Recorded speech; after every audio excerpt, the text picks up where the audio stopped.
Alright mga katurats, good morning. Nag-almusal na kami ng kanton tsaka pansit.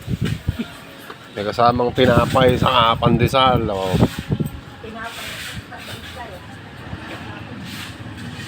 Tapos na kasi kami magbike eh. Kahit di kami nagkita, pangita kami rito pag-uwi.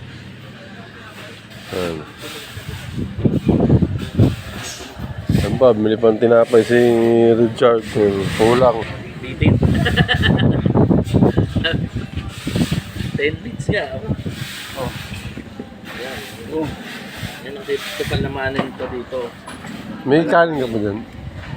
Kakanin. Wala na. Kanin pa. Sa kanin ko talaga yun. Nahalo talaga sa kanin yun. Sarap yun. 12 pesos. Ano? Ako kalahati lang. Yan, meron na. Wait sa ano, gagawad. Oo nga. Dito kalahati wala. Wala pa yan. Meron kami kumakain. Pwede naman. Maga na sila ngayon. Lalagay ng kanin. Kahapon dyan kumain. Marami naghahanap ng kanin. Dapat tinunuuna nila. Eh? Tama yun kasi tinang hindi mauubos din ang kumain. Hindi. Motor nila nakakuha eh. Hindi ka naman kumuha ng sugar na malaki.